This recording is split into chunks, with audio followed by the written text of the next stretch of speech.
हाय दोस्तों, कैसे हैं आप सभी लोग। आप सभी का हमारे यूट्यूब चैनल पे स्वागत है।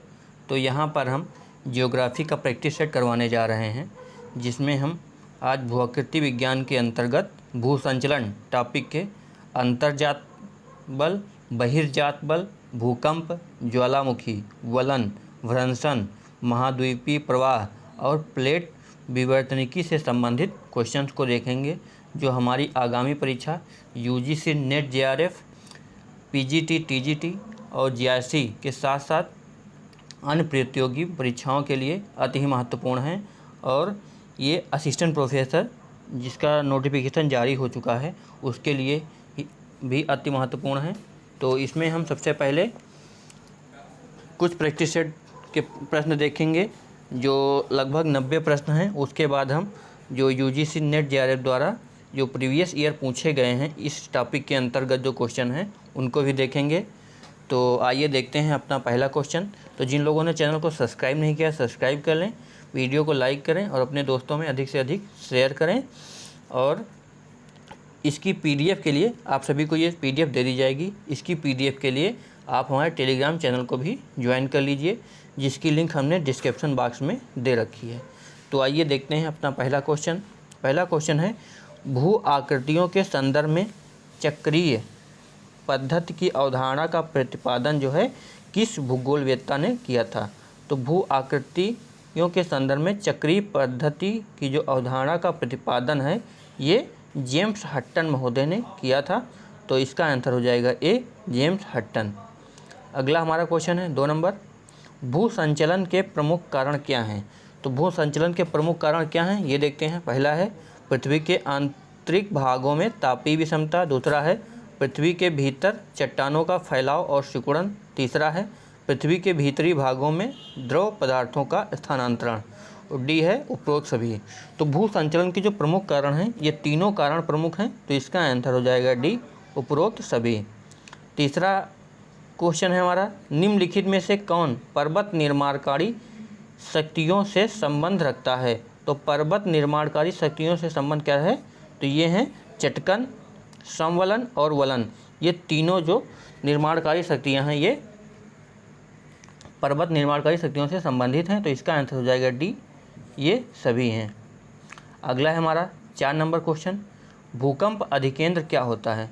तो भूकंप अधिकेंद्र जो होता है, ये उस स्थान के प्रत्यक्षता ऊपर बिंदु जहाँ भ्रंश क्षेत्र के साथ संविदारण होता है।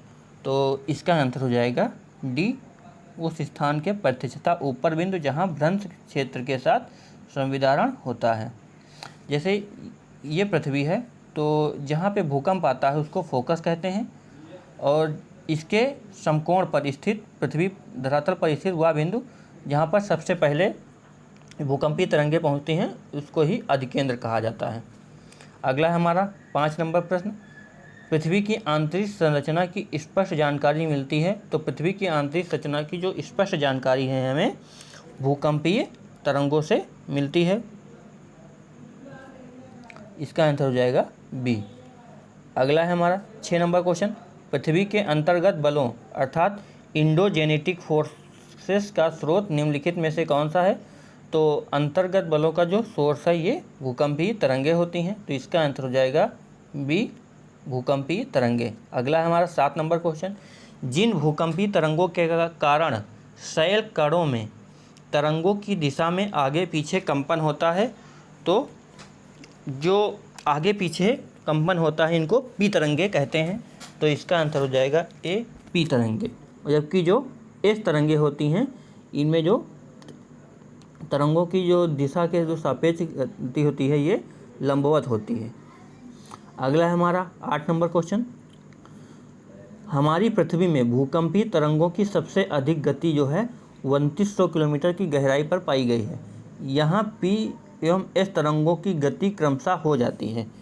तो पी और एस तरंगों की जो गति है 2900 किलोमीटर पर, तो पी तरंग की जो गति होती है ये 7.3 किलोमीटर, और एस तरंग की जो गति होती है ये 4.5 किलोमीटर प्रति सेकंड होती है। तो इसका आंसर हो जाएगा बी। अगला है हमारा 9 नंबर क्वेश्चन, ज्वालामुखी उद्गार के निम्न प्रकारों में से कौन सा एक प्रायः विस्फोटक नहीं है। तो ज्वालामुखी उद्गार के निम्न प्रकारों में से जो हवाईयन ज्वालामुखी होता है यह प्रायः विस्फोटक नहीं होता है। तो इसका आंसर हो जाएगा बी, हवाईयन ज्वालामुखी। अगला है हमारा 10 नंबर क्वेश्चन, निम्नलिखित में से कौन सा एक सील्ड ज्वालामुखी का उदाहरण है। सील्ड ज्वालामुखी का जो उदाहरण है ये मोना लोआ जो ज्वालामुखी है, ये सील्ड ज्वालामुखी का उदाहरण है। याद रखना, मोना लोआ जो ये सील्ड ज्वालामुखी का उदाहरण है। इसका आंसर हो जाएगा सी। अगला है हमारा 11 नंबर क्वेश्चन है, निम्नलिखित में से कौन मैग्मा के ठोस होने पर दीवार की तरह निर्मित होता है तथा जो अवसादी शैल के संस्तर पर लगभग लंबवत होता है। तो इसको डाइक कहा जाता है। जो डाइक होता है ये दीवार की तरह निर्मित होता है और अवसादी शैल संस्तर के लगभग लंबवत होता है, तो इसको डाइक कहा जाता है। इसका आंसर हो जाएगा ए, डाइक। अगला हमारा क्वेश्चन है 12 नंबर, वलन जिसमें एक छोर तो सतत ढाल की ओर मध्यम ढंग से झुका रहता है जबकि दूसरा समकोण बनाता हुआ तथा खड़े ढाल वाला होता है, क्या कहलाता है। तो ये एकनत वलन कहलाता है। एकनत वलन कहलाता है। तो इसका आंसर हो जाएगा डी, एकनत वलन। अगला है हमारा 13 नंबर क्वेश्चन, यदि किसी वलन की दोनों भुजाएं अनिवार्य रूप से समानांतर व क्षैतिज हों तो वह क्या कहलाता है। जब वलन में एक छोर सतत ढाल की ओर यदि किसी वलन की दोनों भुजाएं अनिवार्य रूप से समांतर व क्षैतिज हों तो यह शयान वलन कहलाता है। शयान वलन कहलाता है। अगला है हमारा 14 नंबर क्वेश्चन, ज्वालामुखी क्रिया के स्थानीयकरण के संबंध में निम्न में से कौन सा संयोजन सही है। तो सबसे पहले समुद्र नितल प्रसरण है, फिर अधःपतन सीमाएं हैं, उसके बाद हॉट स्पॉट अर्थात उष्ण स्थल है। तो इसका आंसर हो जाएगा डी, समुद्र नितल प्रसरण, फिर है अधःपतन सीमाएं, फिर है उष्ण स्थल अर्थात हॉट स्पॉट। अगला है हमारा 15 नंबर क्वेश्चन, निम्नलिखित द्वीपों में से कौन सा एक ज्वालामुखी मूल का है। तो जो ये रीयूनियन द्वीप है ये हिंद महासागर में स्थित है। ये एक ज्वालामुखी मूल का द्वीप है। तो इसका आंसर हो जाएगा ए, रीयूनियन द्वीप। अगला है हमारा 16 नंबर क्वेश्चन, जब किसी वलन के फलाकों की नीति एक ही दिशा में और एक ही कोण पर होती हैं तो उसे क्या कहते हैं। तो ये आइसोक्लाइन कहलाता है। इसका आंसर हो जाएगा डी, आइसोक्लाइन। अगला है हमारा 17 नंबर क्वेश्चन, एक नतिक वलन समानता संबंधित होते हैं। तो एक नतिक वलन जो होते हैं ये नत संस्तर से संबंधित होते हैं। तो इसका आंसर हो जाएगा डी, नत संस्तर। अगला है हमारा 18 नंबर क्वेश्चन, निम्नलिखित में से किसका निर्माण विवर्तनिक शक्तियों के परिणाम स्वरूप होता है।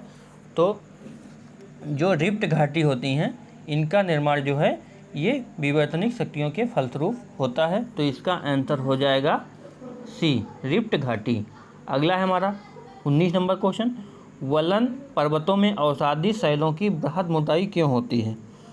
तो जो वलित पर्वत होते हैं उसमें अवसादी शैलों की बृहद मोटाई होती है जिसका कारण है लाखों लाख वर्षों तक घाटी में अवसादों के निक्षेपण के कारण। तो इसका आंसर हो जाएगा ए, लाखों लाख वर्षों तक घाटी में अवसादों के निक्षेपण के कारण।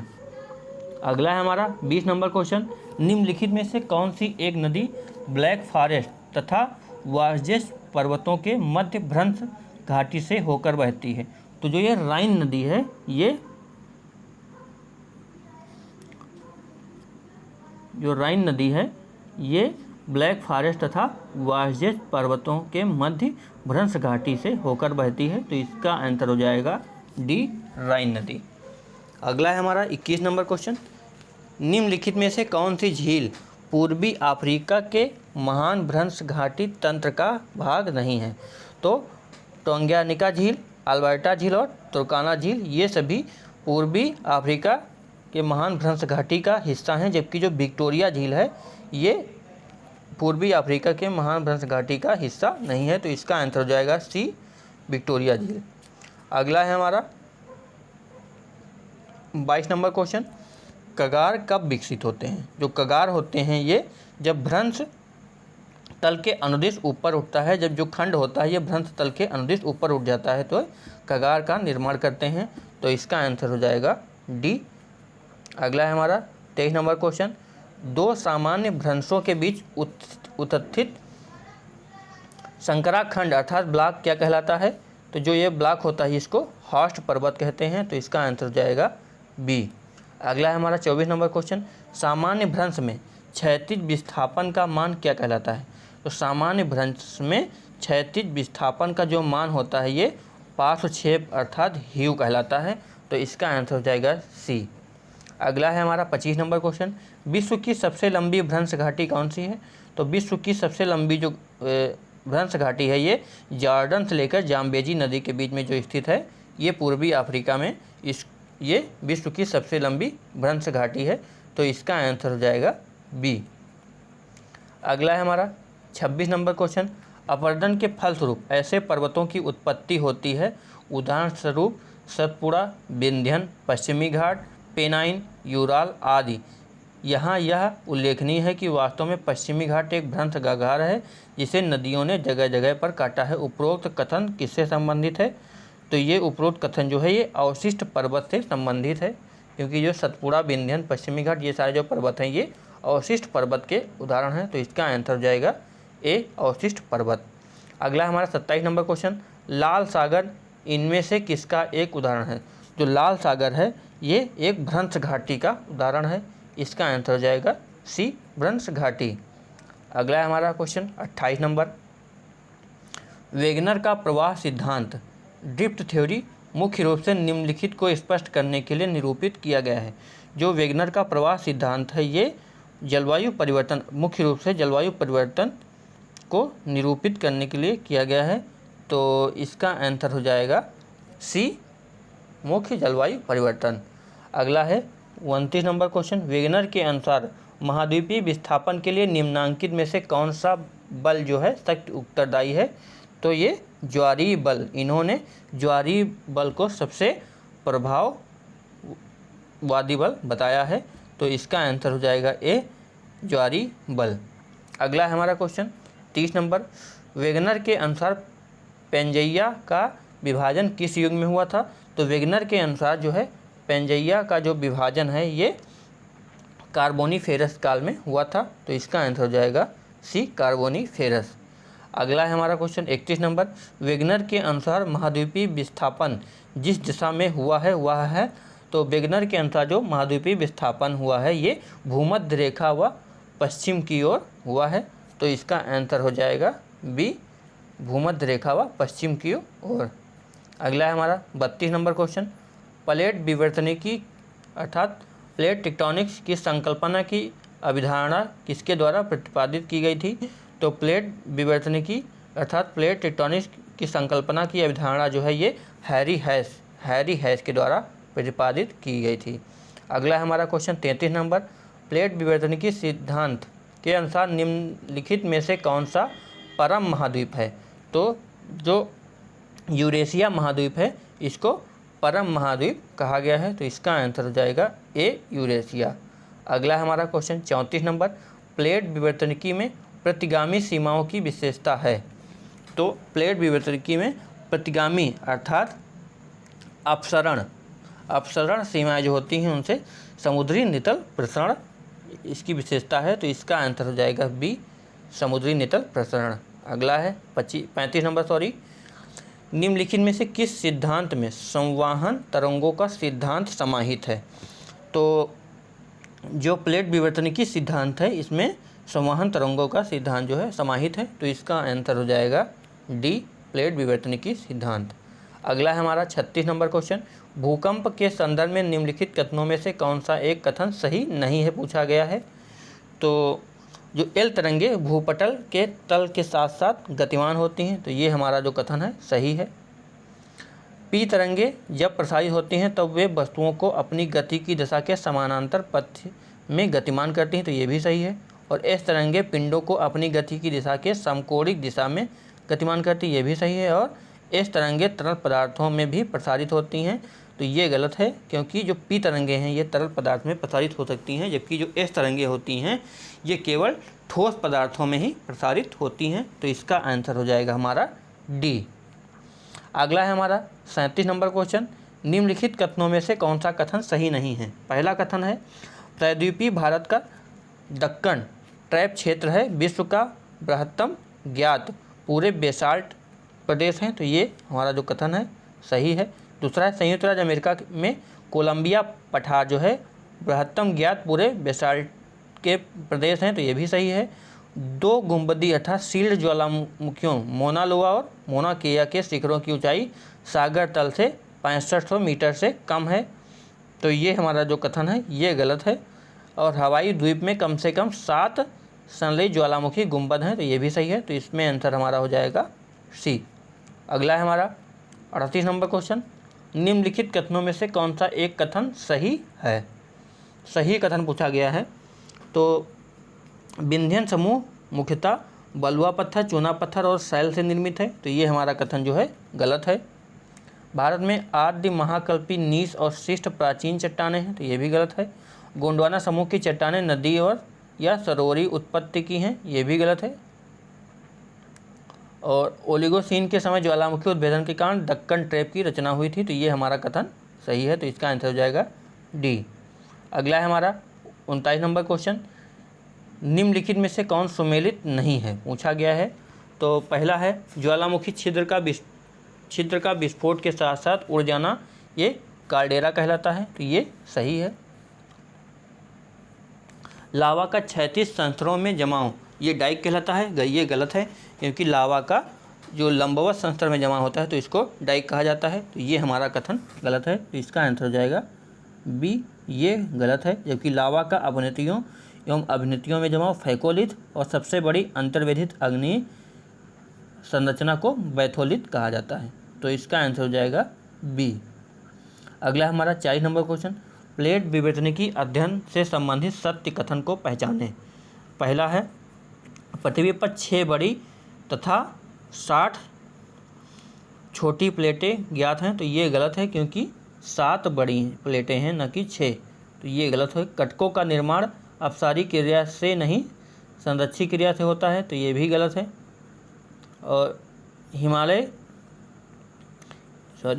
की उत्पत्ति महाद्वीपीय महासागरीय प्लेटों के अभिसरण से हुआ, तो ये भी गलत है। और प्लेट विवर्तनिकी के वैज्ञानिक व्याख्या का श्रेय मार्गन को जाता, तो ये सही है, क्योंकि हिमालय की जो उत्पत्ति है यह महाद्वीपीय प्लेटों के अभिसरण से हुआ है, तो इसका आंसर हो जाएगा डी। अगला है हमारा 41 नंबर क्वेश्चन, पृथ्वी के स्थलमंडल के बड़े पैमाने पर गतियों का वर्णन करने के लिए प्लेट विवर्तनिकी एक वैज्ञानिक सिद्धांत है। प्लेट विवर्तनिकी के संबंध में निम्नलिखित कथनों में से कौन सा एक कथन सही नहीं है। पहला कथन है विवर्तनिकी प्लेटें महासागरीय स्थलमंडल और अपेक्षाकृत मोटे महाद्वीपीय स्थलमंडल से बनी हैं, तो ये हमारा कथन सही है। पृथ्वी के स्थलमंडल की प्रबलता अंतर्निहित दुर्बलता मंडल की अपेक्षा उच्च होने के कारण विवर्तनिकी प्लेटें गति करने में समर्थ होती हैं, तो ये भी सही है। और पृथ्वी का स्थलमंडल विवर्तनिक प्लेटों में खंडित है, तो ये भी सही है। और अपसारी प्लेट सीमाओं के अंदर सबडक्शन प्लेटों के आवरण के अंदर ले जाती हैं, तो ये गलत है, क्योंकि ये अभिसारी प्लेटों के सीमाओं के अंदर सबडक्शन प्लेटों के आवरण के अंदर ले जाती हैं, तो इसका आंसर हो जाएगा हमारा डी, क्योंकि ये गलत है, इसमें सही नहीं है पूछा गया है। अगला है हमारा 42 नंबर क्वेश्चन, असत्य विकल्प की पहचान कीजिए। पहला है विश्व में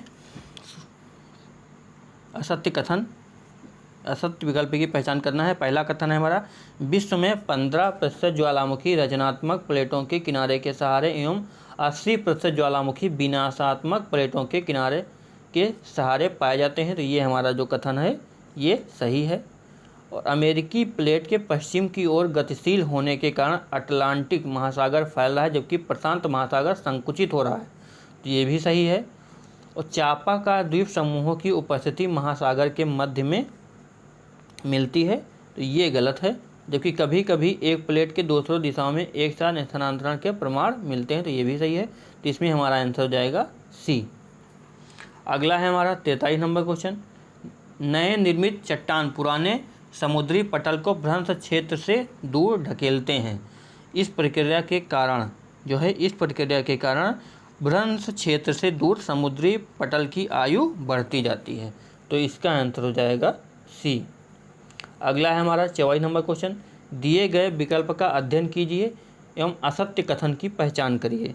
तो पहला हमारा द्वीप समूह महाद्वीपीय आवितरण में द्वीप समूहों तथा महाद्वीप के मध्य का समुद्री प्लेट स्फीयर में क्षेपित हो जाते हैं तथा द्वीप समूह के तलछट तथा ज्वालामुखी चट्टान महाद्वीपों के किनारे पर जमा हो जाते हैं। तो ये हमारा जो कथन है ये सही है। दूसरा है तीसरे प्रकार का अभिसरण है महाद्वीपीय अभिसरण दो महाद्वीपों के निकट आने तथा टकराव में समुद्री बेसिन के संकुचित होने के कारण होता है। तो ये भी सही है। और इसी प्रकार के टकराव के परिणाम स्वरूप कैलिफोर्निया में सियरा नेवादा पर्वत का निर्माण हुआ है। तो ये भी सही है। और तो इसमें कोई भी गलत नहीं, तो इसका आंसर हो जाएगा डी। अगला है हमारा 22 नंबर क्वेश्चन, ज्वालामुखियों के विषय में कौन सा कथन सत्य है। पहला कथन है हमारा, यह ज्वालामुखी की क्रस्ट की एक नली होती है जिसके माध्यम से भूगर्भ की पतली चट्टानें तथा अन्य पदार्थ बाहर आते हैं। ये हमारा जो कथन है ये सही है।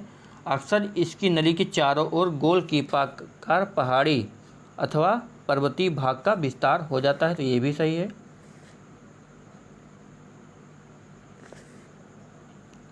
अगला है, ज्वालामुखी जागृत, सुषुप्त, शांत व मृत तीन प्रकार के ज्वालामुखी में वर्गीकृत है। तो ये भी सही। तो इसका आंसर हो जाएगा डी। ये तीनों जो कथन है सही है। तो इसका आंसर हो जाएगा उपरोक्त सभी। नीचे दिए गए चित्र का अध्ययन करें एवं स्थलों की पहचान करें। तो सबसे पहले ये है महाद्वीपीय पर्पटी है, फिर लिथोस्फीयर है, फिर एस्थोनोस्फीयर है। तो इसका आंसर हो जाएगा ए।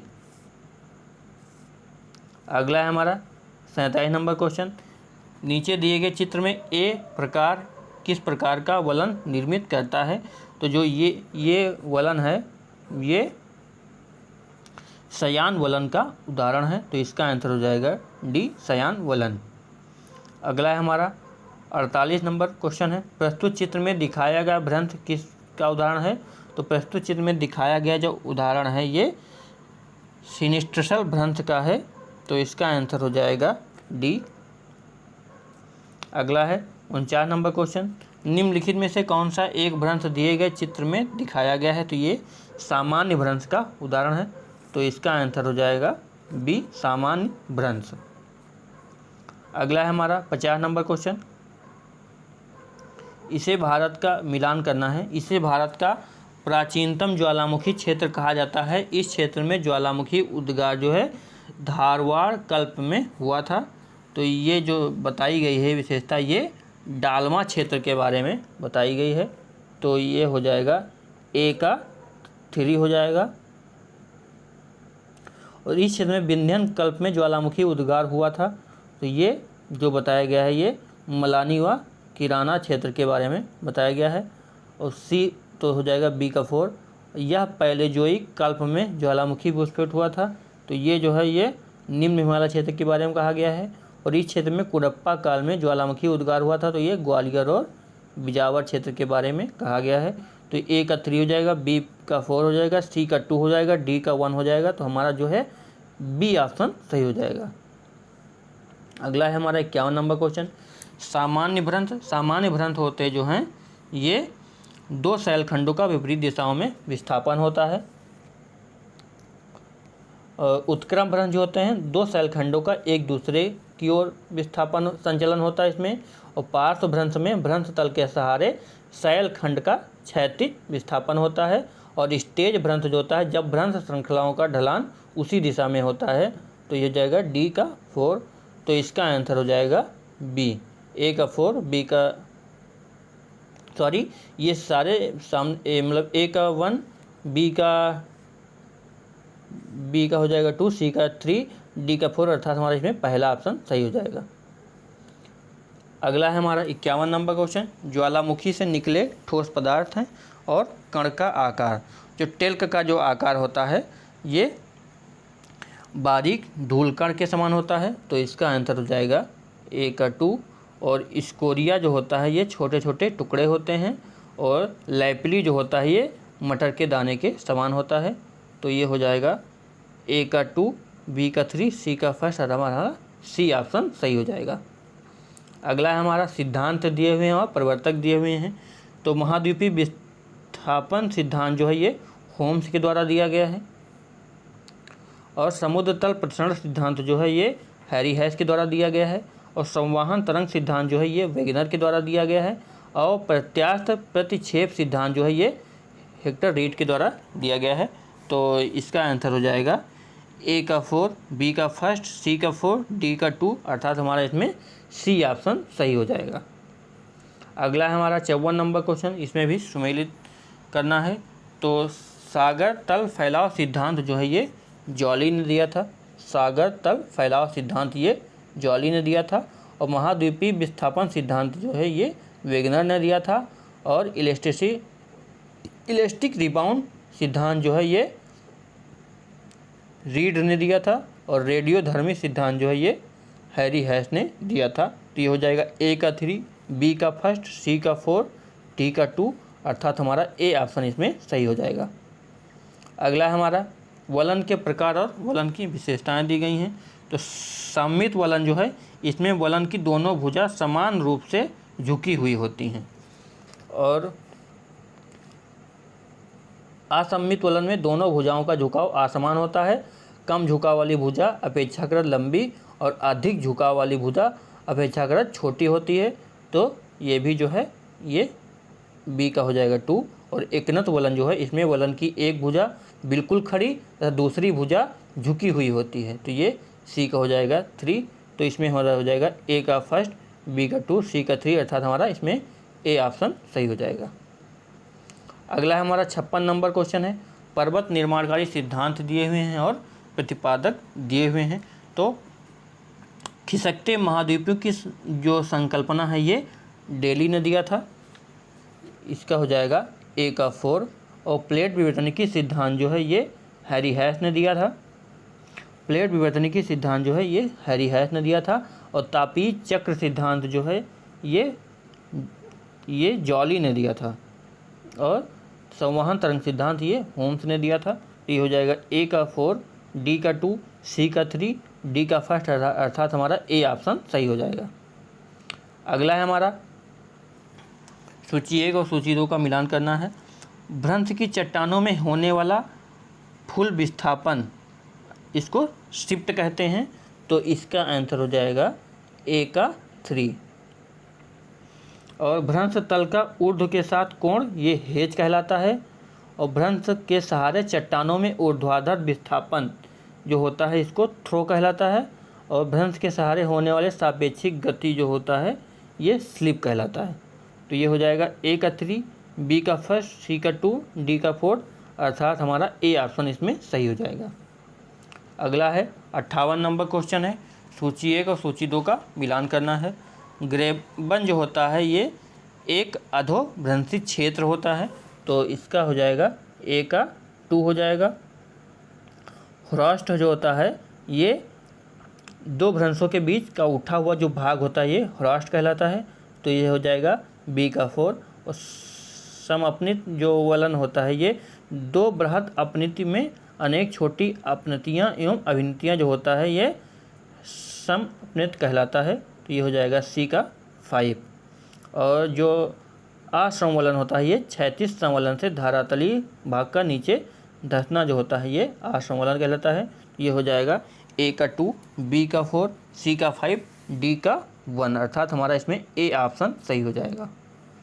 अगला है 59 नंबर क्वेश्चन है। निम्नलिखित को सुमेलित कीजिए। पहला है भू आकृतियाँ और फिर प्रक्रम। तो जो क्रेटर होते हैं ये ज्वालामुखी के मुख होते हैं। जो कार्डेरा होते हैं ये विस्तृत गोलाकार गड्ढा जो होता है इसको कार्डेरा कहा जाता है। और लैपली जो होते हैं ये ज्वालामुखी विस्फोट से निश्चित पदार्थ होते हैं। और सिंडर शंकु जो होता है ये विस्फोट उद्गार से निर्मित एक जो जमाव होता है इसको सिंडर शंकु कहा जाता है।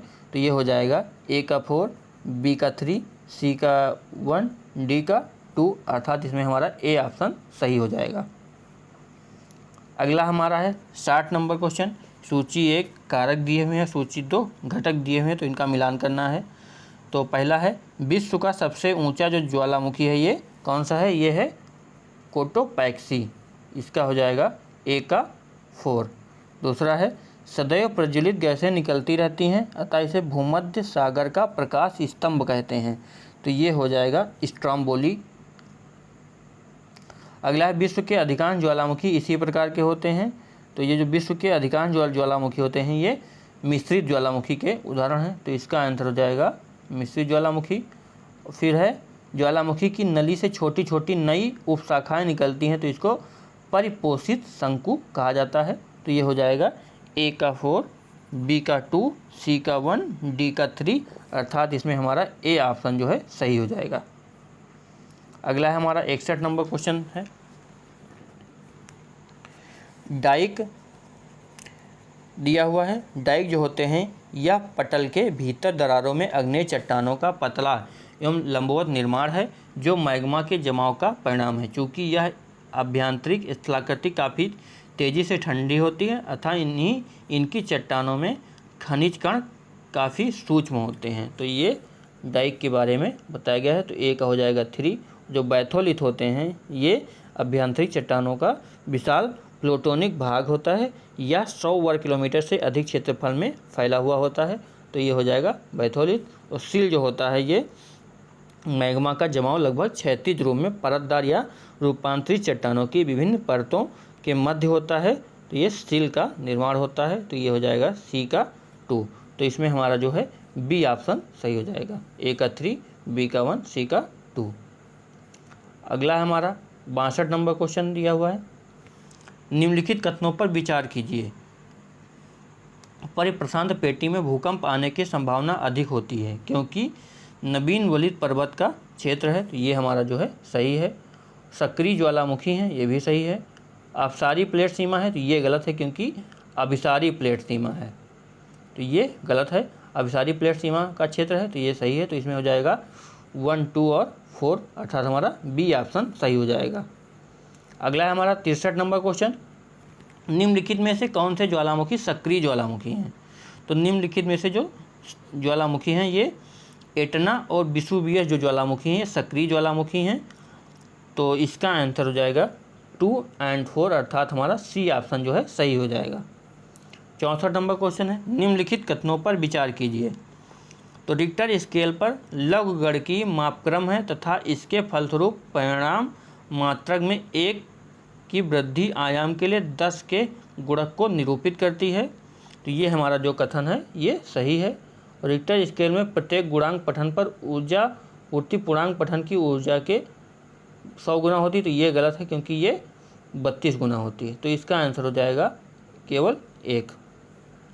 अगला है हमारा 65 नंबर क्वेश्चन, निम्नलिखित में से किस भू आकृति का संबंध तृतीय श्रेणी की भू आकृतियों से है। तो जो तृतीय श्रेणी की भू आकृतियाँ होती हैं ये बाह्य बल द्वारा निर्मित होती हैं, बहिर्जात बल द्वारा निर्मित होती हैं, तो ये जो बाढ़ का मैदान है और हिंगवर और हिमोर जो है ये तृतीय श्रेणी के उदाहरण हैं, जबकि जो पठार है ये द्वितीय श्रेणी का, तो इसका आंसर हो जाएगा 1, 3 और 4, अर्थात हमारा ये पठार जो है ये द्वितीय श्रेणी का है, बाढ़ का मैदान, हिमगहर और हिमोर ये सारे जो हैं ये तृतीय श्रेणी के उदाहरण हैं, तो इसका हो जाएगा बी 1, 3 और 4। अगला है हमारा 66 नंबर क्वेश्चन है, निम्नलिखित कथनों पर विचार कीजिए। महादेश जनक और पर्वत निर्माणकारी शक्तियाँ पटल विरूपणी शक्तियाँ हैं, ये हमारा जो कथन है ये सही है। चट्टानों में तनाव और संपीड़न 2 प्रकार की स्थितियाँ पैदा होती हैं, तो ये भी सही है। और वलन चटकन तथा भ्रंश आदि शक्तियों से स्थलाकृतियों का निर्माण होता है, तो ये भी सही है, तो इसका हो जाएगा 1, 2 और 3, अर्थात हमारा ये डी ऑप्शन सही हो जाएगा। अगला है 67 नंबर क्वेश्चन, निम्नलिखित में से कौन सही सुमेलित है। तो सही सुमेलित है, ये तनाव खिंचाव द्वारा चट्टानों का फैलाव होता है, तो ये सही है। और खिंचाव दबाव द्वारा चट्टानों का सिकुड़ना होता है, तो ये दोनों हमारे जो हैं सही हैं, तो इसका आंसर हो जाएगा सी। अगला है 68 नंबर क्वेश्चन, भूकंप संबंधी सभी तथ्यों का अध्ययन करें। पहला कथन है भूकंपीय तरंगे भूगर्भिक तरंगे व धरातलीय तरंगे होती हैं। तो ये हमारा जो कथन है ये सही है। पी तरंगों का संचरण अनुप्रस्थ प्रकृति का होता है। तो ये गलत है क्योंकि ये अनुदैर्ध्य प्रकृति का होता है। पी तथा एस तरंगों की खोज जो है कोनार्ड ने की थी। तो ये सही है। और भूकंप लेखी भूकंप अधिकेंद्र से 105 डिग्री के भीतर ही भी पी तथा एस दोनों तरंगों का अभिलेखन करती है। तो ये भी सही है। तो इसका आंसर हो जाएगा 1, 3 और 4 अर्थात हमारा सी ऑप्शन सही हो जाएगा। अगला है हमारा क्वेश्चन, निम्नलिखित कथनों में असत्य कथन की पहचान करें। असत्य कथन पूछा गया है। पहला कथन है, कुछ पर्वत ज्वालामुखी उत्पत्ति के हैं जिनका निर्माण जो है पृथ्वी की सतह पर मैग्मा के जमाव से होता है। ज्वालामुखी पर्वत छिटपुट रूप से पर्वत श्रेणियों में पाए जाते हैं, जैसे माउंट सेंट हेलेना, रेनर तथा बेकर, या ये स्थानीय हॉट स्पॉट के कारण निर्मित होते हैं। तो ये जो हमारा कथन है ये सही है। अगला है, अधिकांश पर्वतों का निर्माण जो है टेक्टोनिक बलों के कारण चट्टानों में उत्पन्न भ्रंश वलन के कारण होता है। टेक्टोनिक पर्वत एक अकेला पर्वत श्रेणी के रूप में होता है। यूराल, जैसे यूराल है, यह अनेक पर्वतों का क्षेत्र भी हो सकता है, जैसे उत्तरी अमेरिकी पर्वतीय समूह। तो ये भी हमारा कथन सही है। तो इसमें असत्य पूछा गया है, तो दोनों सत्य हैं। तो इसका आंसर हो जाएगा सी, ना तो 1 और ना ही 2। अगला है 70 नंबर क्वेश्चन, वलित पर्वत के संबंध में निम्नलिखित कथनों पर विचार कीजिए। पहला कथन है, ये अधिकतर प्राचीन रवेदार चट्टानों के स्थित क्षेत्र के बाद स्थित होते हैं। तो ये जो हमारा कथन है ये सही है। इसका शिखर असोम तथा अधिकांश हिम व बर्फ से ढका रहता है। ये भी सही है। वलित पर्वत दक्षिण अमेरिका में नहीं पाए जाते हैं। तो ये भी जो हमारा कथन है ये भी सही है। तो इसका आंसर हो जाएगा डी, 1, 2 और 3। अगला है हमारा 71 नंबर क्वेश्चन। 71 नंबर क्वेश्चन जो है, निम्नलिखित पर विचार कीजिए। पहला है, एंडीज पर्वत न्यूजीलैंड, फिलीपींस, ताइवान। तो ये ज्वालामुखी पर्वतमाला अर्थात रिंग ऑफ फायर के भाग हैं। तो ये जो एंडीज पर्वत है, न्यूजीलैंड है, ताइवान है और फिलीपींस, ये जो चारों स्थान है ये रिंग ऑफ फायर के भाग हैं। तो इसका आंसर हो जाएगा डी। अगला है 72 नंबर, निम्न कथनों का अध्ययन कीजिए। 72 नंबर का, निम्न कथनों का अध्ययन कीजिए। मध्य महासागरीय तटों पर छिछते भूकंप आते हैं। दूसरा है, अधिक गहराई वाले भूकंप मुख्यतः समुद्री ट्रेंच क्षेत्रों तक ही सीमित हैं। और तीसरा है, रचनात्मक प्लेट सीमांत के क्षेत्र में प्लेटों के विपरीत दिशा में गतिशील होने के कारण दरारों के माध्यम से मैग्मा निकलता है। और चौथा है, भारतीय प्लेट तथा यूरेशियाई प्लेट के जुड़ने के कारण नर्मदा भ्रंश का निर्माण हुआ है। तो इसमें असत्य कथन की पहचान करनी है। तो इसमें जो हमारा चौथा कथन है ये असत्य है, ये, और ऊपर की जो तीनों कथन है ये सही हैं। अगला है हमारा 73 नंबर क्वेश्चन, निम्न कथनों का अध्ययन कीजिए। पहला कथन है, संसार में भूकंप का वितरण महासागरीय कटकों, द्वीपीय चाप एवं द्वीपीय तोरण क्षेत्रों, नवीन पर्वतों एवं प्रमुख विभाग क्षेत्रों तक ही सीमित है। दूसरा है, प्लेट के सीमांकन में भूकंपीय पेटियों का सहारा लिया जाता है। तीसरा है, मध्य महासागरीय कटकों पर छिछले भूकंप आते हैं, जबकि अधिक गहराई में स्थित वाले भूकंप मुख्यतः समुद्री ट्रेंच क्षेत्रों तक ही सीमित हैं। और चौथा है, महाद्वीपीय अभिसरण से उत्पन्न पर्वतमालाओं के उदाहरण अल्पाइन हिमालयी पर्वतीय क्षेत्र में देखने को मिलता है। तो इसमें असत्य कथन की पहचान करना है। तो ये जो चारों कथन हैं ये सत्य हैं। तो इसमें हमारा आंसर हो जाएगा डी। अगला है 74 नंबर क्वेश्चन, निम्नलिखित कथनों पर विचार कीजिए। उपरोक्त समय के कौन सा सही पूछा गया है। तो मोना लोआ एक सक्रिय शील्ड ज्वालामुखी है। तो ये जो हमारा जो कथन है ये सही है। सिंडर शंख प्रायः पूर्वी अफ्रीका क्षेत्र में मिलते हैं। तो ये गलत है। मृत सागर एक भ्रंश घाटी में स्थित है। तो ये भी सही है। तो इसमें हमारा पहला और तीसरा सही है। तो इसका आंसर हो जाएगा बी। अगला है 75 नंबर क्वेश्चन, भूकंपीय तरंगों के संदर्भ में निम्नलिखित कथनों पर विचार कीजिए। पहला कथन है, वायु में से ध्वनि तरंगों की तुलना में ठोस शैल में से पी तरंगें अधिक तेजी से चलती हैं। तो जो पी तरंगें होती हैं ये इससे तेज चलती हैं। तो इसका आंसर हो जाएगा ये सही हो जाएगा। और एस तरंगें पी की तुलना में लगभग आधी चाल पर चलती हैं, तो ये गलत है क्योंकि आधी नहीं, क्योंकि पी से कुछ कम चाल पे चलती हैं। तो इसका आंसर हो जाएगा ए, केवल एक। अगला है निम्न कथनों पर विचार कीजिए। पहला है ज्वालामुखी इंगित करता है, पहला है उन सभी प्रक्रियाओं का जिसमें पिघले हुए चट्टानों के पदार्थ अथवा मैग्मा भूपर्पटी में प्रवेश करता है। तो ये जो हमारा है ये सही है। और दूसरा है भारी मात्रा में पृथ्वी सतह की ज्वालामुखी चट्टानें ज्वालामुखी से उद्गारित होती हैं, तो ये भी सही है। तीसरा है पिघली हुई चट्टानों के पदार्थ का पृथ्वी सतह पर उद्गारित होने के बाद उनके क्रिस्टलीय अथवा अर्ध क्रिस्टलीय आकार में ठोस होने की प्रक्रिया है, तो ये भी सही है। तो इसमें हमारे तीनों कथन सही हैं, तो इसका आंसर हो जाएगा डी, ये सभी। अगला है 77 नंबर क्वेश्चन, निम्न कथनों का अध्ययन कीजिए। भूकंपीय तरंगों के अध्ययन से ज्ञात होता है कि पृथ्वी के पटल दो प्रकार के होते हैं, समुद्री पटल और महाद्वीपीय पटल। अगला है समुद्र के नीचे, ये हमारा जो कथन है ये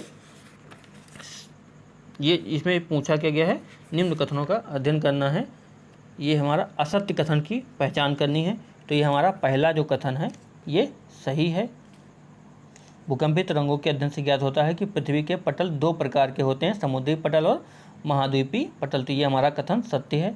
समुद्र के नीचे पाई जाने वाली समुद्र पटल की औसत मोटाई जो है 7 मीटर होती है और यह मुख्यतः बेसाल्ट की बनी होती है, तो ये भी सही है। समुद्री पटल का जो घनत्व है ये 3 ग्राम प्रति घन सेंटीमीटर होता है और महाद्वीपीय पटल मुख्यतः ग्रेनाइट चट्टानों की बनी होती हैं, तो ये भी सही है। और महाद्वीपीय पटल का सर्वाधिक मोटा भाग महासागरों के नीचे पाया जाता है ताकि जल का दबाव सह सके, तो ये गलत है क्योंकि महाद्वीपीय पटल का सर्वाधिक जो मोटा भाग है ये महासागरों के नीचे ना पाया जाकर महाद्वीपों के नीचे पाया जाता है।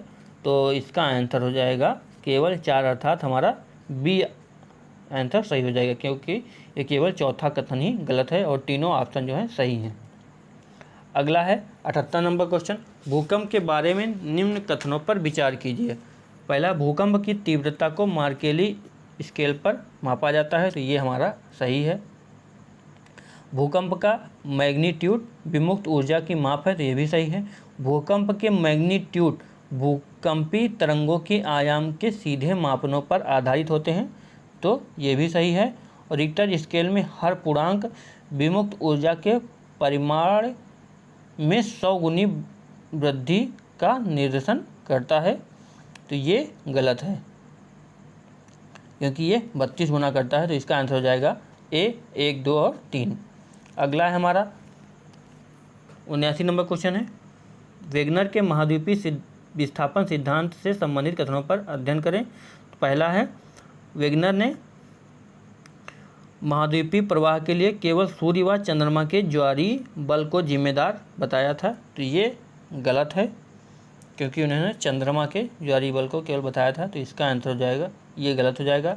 महाद्वीपीय प्रवाह जो है गुरुत्वीय बल के कारण पश्चिम की ओर हुआ है, तो ये भी गलत है क्योंकि भूमध्य रेखा की तरफ पश्चिम की ओर हुआ है।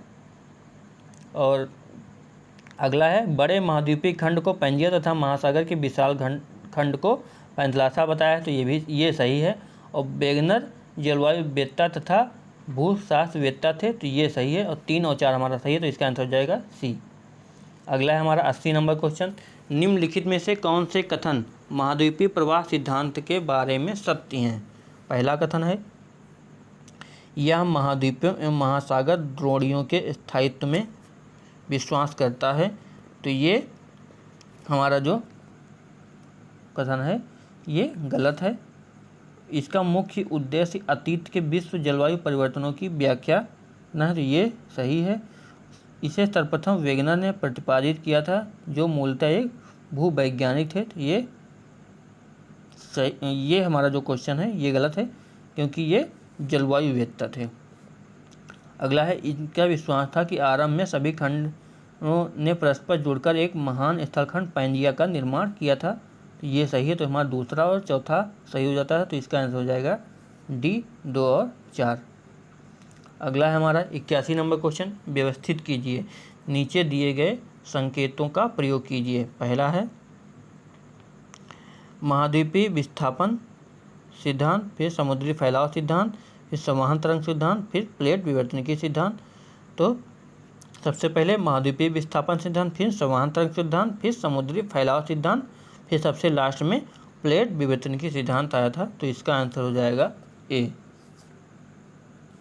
अगला है 82 नंबर क्वेश्चन। निम्नलिखित कथनों पर विचार कीजिए। पहला कथन है, एक प्रतिवलन में अक्षीय तल झुका हुआ तथा दोनों भुजाएं समान दिशा में नामित होती हैं। तो ये हमारा जो कथन है ये गलत है। शयनोत्तोलन वह होता है जिसमें अक्षीय तल अनिवार्यतः क्षैतिज होता है। तो ये सही है। तो इसमें हमारा केवल दूसरा सही है। तो इसका आंसर हो जाएगा सी। 83 नंबर क्वेश्चन देखेंगे। निम्नलिखित कथनों पर विचार कीजिए। पहला कथन है, मध्य अटलांटिक कटक आइसलैंड में समुद्र तल से ऊपर उठा है। तो ये गलत है। सैन एंड्रियास भ्रंश रूपांतरण भ्रंश, ये सही है। तो इसका आंसर हो जाएगा सी, केवल 2। अगला है 84 नंबर क्वेश्चन। निम्नलिखित कथनों में से कौन से दक्कन ट्रैप के बारे में सही हैं? तो पहला कथन है, क्रिटेशियस कल्प की समाप्ति के आसपास बिदरी उद्गार के रूप में गहन ज्वालामुखी सक्रियता घटित हुई। तो ये हमारा जो कथन है ये सही है। अगला है, ज्वालामुखी लावा क्षैतिज चादरों में फैल गया है। तो ये भी हमारा सही है। यहाँ पाए जाने वाले रेगुर मृदा नाइट्रोजन समृद्ध है। तो ये गलत है। तो इसका आंसर हो जाएगा 1 और 2। अगला है हमारा 85 नंबर क्वेश्चन। प्लेट एक दूसरे के संदर्भ में पृथ्वी के घूर्णन कक्ष के संदर्भ में निरंतर गतिशील अवस्था में है। इस गति के निम्नलिखित कारण हैं। तो इसमें हमारा कौन कौन सा है? कम घनत्व के चट्टानों से निर्मित होने के कारण प्लेट नीचे स्थित मेंटल में प्लास्टिक सतह पर तैर रहे हैं। तो ये हमारा सही है। और कुछ विद्वानों के अनुसार प्लेट कटकों एवं ट्रेंचों के बीच गुरुत्वाकर्षण के प्रभाव से खिसकते हैं। तो ये भी सही है। और कटकों पर मैग्मा के जमाव के कारण प्लेटों में खिंचाव उत्पन्न होता है। तो ये गलत है, क्योंकि मैग्मा के जमाव के कारण प्लेटों में खिंचाव नहीं उत्पन्न होता है। तो इसका आंसर हो जाएगा 1 और 2। अगला है हमारा 86 नंबर क्वेश्चन। निम्न कथनों का अध्ययन कीजिए। पहला है, यह पेटी केनारी द्वीप के निकट से लेकर इंडोनेशिया तक फैली हुई है, जहाँ यह परिप्रशांत पेटी से मिल जाती है। तो यह जो कथन है यह सही है। अगला है, स्ट्राम्बोली, विसुवियस, एटना ईरान का देवमन, इंडोनेशिया का क्राकोटोवा इस पेटी के महत्वपूर्ण ज्वालामुखी पर्वत हैं। तो ये हमारा जो है ये सही है। और माउंट केनिया और किलिमंजारो अफ्रीकी भ्रंश घाटी क्षेत्र के महत्वपूर्ण सक्रिय ज्वालामुखी हैं। तो ये गलत है, क्योंकि ये सुषुप्त ज्वालामुखी हैं। तो इसका आंसर हो जाएगा बी, 1 और 2 सही हैं। अगला है 87 नंबर क्वेश्चन। वलित पर्वतों के संदर्भ में निम्नलिखित कथनों पर विचार कीजिए। तो वलित पर्वत जो होते हैं ये खनिजों से समृद्ध होते हैं। तो ये गलत है। इसमें उपस्थित दर्रों के कारण परिवहन की समस्या नहीं होती। तो ये भी गलत है। इनका निर्माण भ्रंशन के द्वारा होता है। तो ये भी गलत है, क्योंकि वलन के द्वारा इनका निर्माण होता है। तो इसमें तीनों कथन जो हैं गलत हैं। तो इसका आंसर हो जाएगा डी, इनमें से कोई नहीं। 88 नंबर क्वेश्चन देखेंगे। निम्नलिखित कथनों पर विचार कीजिए। पहला है, मोनालोवा एक सक्रिय सील्ड ज्वालामुखी है। तो ये हमारा सही है, क्योंकि मोनालोवा जो है एक सक्रिय सील्ड ज्वालामुखी है। अगर सिंडर शंकु प्रायः पूर्वी अफ्रीका क्षेत्र में मिलते हैं। तो ये गलत है। तंजानिया का गोरो क्रेटर एक काल्डेरा है। तो ये भी सही है। तो इसका आंसर हो जाएगा 1 और 3, अर्थात हमारा सी ऑप्शन सही हो जाएगा। 89 देखेंगे। निम्न कथनों का अध्ययन करें। पहला है, महाद्वीप पर पाए जाने वाले अधिकतम ज्वालामुखी इसके किनारे पर होते हैं, जहां समुद्री प्लेट महाद्वीपीय प्लेट के नीचे सक्रिय रूप से क्षेपित होती हैं। तो ये सही है। उत्तरी अमेरिका में सक्रिय ज्वालामुखी क्षेत्र इसके पश्चिमी किनारे पर हैं, जहां प्रशांत प्लेट का छेपर होता है, तो ये भी सही है। जब मैग्मा से लावा बहाव टेपरा ज्वालामुखी राख उत्पन्न होती है तो ज्वालामुखी से द्रव्यमान में वृद्धि होती है, तो ये भी सही है। तो इसका आंसर हो जाएगा डी, ये सभी। अगला है हमारा 90 नंबर क्वेश्चन है, निम्न कथनों का अध्ययन कीजिए। पहला कथन है, उत्क्रम भ्रंश खिंचाव के कारण निर्मित होता है। इस भ्रंश के दबाव के कारण दरार के दोनों ओर के भूखंड एक दूसरे की तरफ खिसकते हैं एवं एक दूसरे पर चढ़ जाते हैं। तो ये जो हमारा कथन है ये सही है। जब किसी क्षेत्र में एक दूसरे के समांतर अनेक भ्रंश होते हैं एवं सभी भ्रंश तलों की ढाल एक ही दिशा में होती है, जब दो विपरीत दिशाओं में दबाव पड़ता है तो दोनों ओर के भूखंड भ्रंश तल के सहारे धंसने या ऊपर उठने के बजाय आगे पीछे खिसके हुए होते हैं। तो ये जो हमारे तीनों कथन हैं ये सही हैं। तो इसका आंसर हो जाएगा डी, ये सभी। तो अब हम नेक्स्ट जो पिछले प्रीवियस ईयर क्वेश्चन हैं उनको देखेंगे। दिसंबर 2018 नेट में पूछा गया है, कथन कारण क्वेश्चन है। तो पट्टिका उपांत अर्थात प्लेट मार्जिन और ज्वालामुखी क्षेत्र स्पष्ट रूप से एक दूसरे से संबद्ध होते हैं। तो इसका कारण है अधिकांश ज्वालामुखी क्षेत्र अभिसरण पट्टिका सीमाओं पर अवस्थित हैं। तो ये जो कथन है और कारण दोनों सही हैं, और जो कारण है ये कथन की व्याख्या भी कर रहा है। तो इसका आंसर हो जाएगा ए। अगला है, आनत शैल स्तर पर क्षैतिज रेखा की दिशा को क्या कहा जाता है? तो आनत शैल स्तर पर क्षैतिज रेखा की दिशा को नति लंब कहा जाता है। तो इसका आंसर हो जाएगा ए। ये जुलाई 2018 में नेट जेआरएफ में क्वेश्चन पूछा गया है। अगला क्वेश्चन है, नाजका पट्टल किस दिशा की ओर बढ़ रहा है? तो ये भी जुलाई 2018 में पूछा गया है। तो नाजका पट्टल जो है ये पूरब दिशा की ओर बढ़ रहा है। तो इसका आंसर हो जाएगा ए, पूरब। नवंबर 2017 में क्वेश्चन पूछे गए हैं, देख लेते हैं। एक प्लेट का दूसरी प्लेट के नीचे खिसकने की प्रक्रिया को कहा जाता है। तो ये अवनयन अर्थात सबडक्शन कहा जाता है। ये क्वेश्चन पीजीटी 2021 पेपर हुआ था उसमें भी आया है। अगला है 5 नंबर क्वेश्चन, सैन इंडियाज भ्रंश है। तो ये रूपांतरण भ्रंश का उदाहरण है, रट लीजिएगा, बहुत इंपॉर्टेंट क्वेश्चन है ये।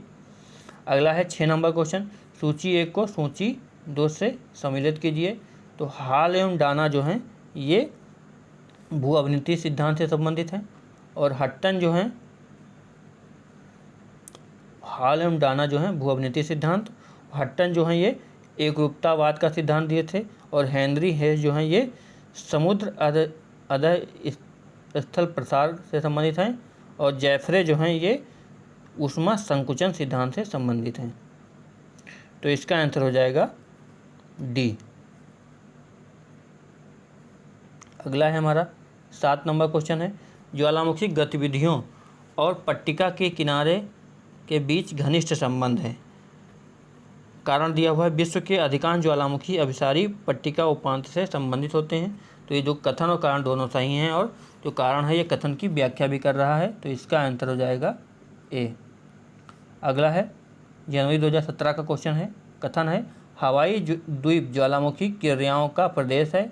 कारण दिया हुआ है, अभिसरित प्लेट सीमाएं ज्वालामुखी दरारों के स्थल हैं। तो ये जो दोनों कथन सही हैं, लेकिन जो कारण है ये कथन की व्याख्या नहीं कर रहा है। तो इसका आंसर हो जाएगा बी। वर्तमान विगत की कुंजी है, 9 नंबर क्वेश्चन है, ये कथन किसका है? तो ये कथन है ये जेम्स हट्टन का है। अगला है 10 नंबर क्वेश्चन, भारतीय प्लेटों अर्थात पठार का अस्तित्व किसके कारण है? तो ये उन्मज्जन के कारण है। तो इसका आंसर हो जाएगा सी, उन्मज्जन। जुलाई 2016 के क्वेश्चन देख लेते हैं। कथन दिया हुआ है, मध्य अटलांटिक रीज के साथ साथ चलने वाले अंतर स्थल में ज्वालामुखी क्रिया की अत्यधिक संभावना होती है, और कारण दिया हुआ है, अंध महासागर में भूकंप आने का मुख्य कारण समुद्री तल का विस्तार होना है। तो जो कथन और कारण है ये दोनों सही हैं, और कारण जो है कथन की व्याख्या भी कर रहा है। तो इसका आंसर हो जाएगा ए। अगला है 12 नंबर क्वेश्चन, निम्नलिखित में से कौन भ्रंश रेखा कगार का दृढ़ अनुमानिक है? तो जो चट्टान रोध और स्थलाकृति रूप के बीच कमजोर सह संबंध है ये भ्रंश रेखा कगार का दृढ़ अनुमानिक है, तो इसका आंसर हो जाएगा डी। अगला है 13 नंबर क्वेश्चन, अपसरण पट्टिका मार्जिन के कारण समुद्र तल का प्रसार होता है, तो ये सही है। कारण दिया हुआ है संरचनात्मक पट्टिका मार्जिन के फलस्वरूप भ्रंश निर्मित होते हैं, तो ये गलत है, क्योंकि ये जो अभिसारी पट्टिका के फलस्वरूप उत्पन्न होते हैं, तो इसका आंसर हो जाएगा सी। ए सही है परंतु आर गलत है। अगला हम देख लेते हैं, दिसंबर 2015 में क्वेश्चन पूछा गया है, निम्नलिखित में से कौन महाद्वीपीय विस्थापन के पक्ष में प्रमाण है, तो जिग्सा फिट और विभिन्न क्षेत्रों में जीवाश्म, ये जो दो हैं ये महाद्वीपीय विस्थापन के पक्ष के प्रमाण हैं, तो इसका आंसर हो जाएगा 1 और 3। अगला है जून 2015 का क्वेश्चन है, समुद्र अधः स्थल विस्तार की संकल्पना का प्रतिपादन किसने किया था, तो ये हैरी हैश ने किया था। अत्यधिक वलन के परिणाम स्वरूप क्या होता है, तो अत्यधिक वलन के परिणाम स्वरूप जो है नैपे का निर्माण होता है। अगला है 17 नंबर, विवर्तनिक प्लेटों के कारण निम्नांकित में से किसका निर्माण होता है, तो विवर्तनिक प्लेटों के कारण जो है भ्रंश घाटी का निर्माण होता है, तो इसका आंसर हो जाएगा ए। अगला है दिसंबर 2014 का क्वेश्चन देख लेते हैं, महाद्वीपीय प्रवाह सिद्धांत के समर्थन में क्या साक्षी हैं, तो जिग्सा फिट और विभिन्न क्षेत्रों के जीवाश्म, ये रिपीटेड क्वेश्चन है, तो इसका आंसर हो जाएगा सी 1 और 3, क्योंकि 1 और 3 सही है। अगला है 19 नंबर क्वेश्चन है, समुद्री अधः स्थल के प्रसार का सिद्धांत प्रस्तुत करता है, तो ये हैश और डाइट द्वारा प्रस्तुत किया गया था, तो इसका आंसर हो जाएगा सी हैश और डाइट। अगला है जून 2014 का क्वेश्चन है, निम्नलिखित में से कौन सा दृढ़ रूप से अनुमानित भ्रंश सक्रिय कगार है, तो इसका आंसर हो जाएगा भ्रंश के पास अध्यारोपित अपवाह जो है ये दृढ़ रूप से अनुमानित भ्रंश सक्रिय कगार है, तो इसका आंसर हो जाएगा ए। तो दोस्तों ये सेशन हमारा यहीं पर समाप्त होता है। अगले सेशन में हम अनाच्छादन एवं भू आकृतिक चक्र से संबंधित क्वेश्चन को देखेंगे, जो बहुत ही इम्पॉर्टेंट क्वेश्चन है। इससे टीजीटी, पीजीटी और जीआईसी लेक्चरर और असिस्टेंट प्रोफेसर जैसे पेपर में बहुत ही क्वेश्चन पूछे जाते हैं, तो नेट जेआरएफ के लिए भी अति महत्वपूर्ण टॉपिक है ये। तो जिन लोगों ने चैनल को सब्सक्राइब नहीं किया, सब्सक्राइब कर लें, वीडियो को लाइक करें और दोस्तों में अधिक से अधिक शेयर करें, और पीडीएफ के लिए हमारे टेलीग्राम चैनल को ज्वाइन कर लें, जिसकी लिंक हमने डिस्क्रिप्शन बॉक्स में दे रखी है। धन्यवाद।